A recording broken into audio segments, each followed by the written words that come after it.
Des militaires dans les rues, Madame, Monsieur, bonjour. Ce ne sera pas une première, mais le déploiement de l'armée dans les villes va redevenir une réalité.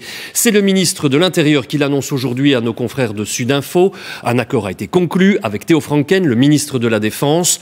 Dans très peu de temps, les villes qui en feront la demande bénéficieront de ces renforts armés. Mais les villes où l'insécurité est très présente vont-elles en faire la demande? On sait qu'un tel déploiement n'est pas toujours bien perçu. Didier Mkwash, Laurent Henrard. Des militaires qui patrouillent dans les rues de Bruxelles, c'était juste après les attentats terroristes qui ont secoué la capitale en 2016.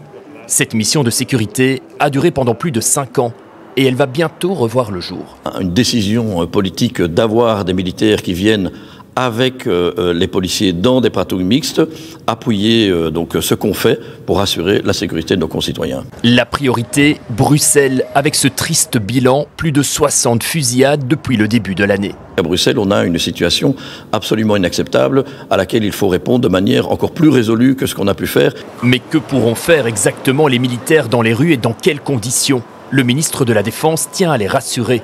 Un cadre juridique clair assorti de pouvoirs et de règles d'engagement claires est prêt. Au-delà de Bruxelles, d'autres grandes villes pourraient solliciter la présence de militaires, comme par exemple Liège, confronté également au narcotrafic. Personnellement, je me suis dit beaucoup. Je l'ai connu pendant la crise terroriste. Ça peut être utile, à condition d'être mené par la police. Car policiers et militaires sont deux métiers différents, rappellent les bourgmestres. Les militaires peuvent être une solution, mais de court terme, et ça ne remplacera jamais des policiers. Aujourd'hui, l'enjeu, c'est de renforcer les effectifs. À Charleroi, on a un cadre de 1050 policiers, mais qui n'est aujourd'hui qu'à 900, donc il nous manque 150 policiers. C'est là la première priorité. La décision devrait être prise rapidement au Conseil des ministres pour remettre les militaires au plus vite dans les rues.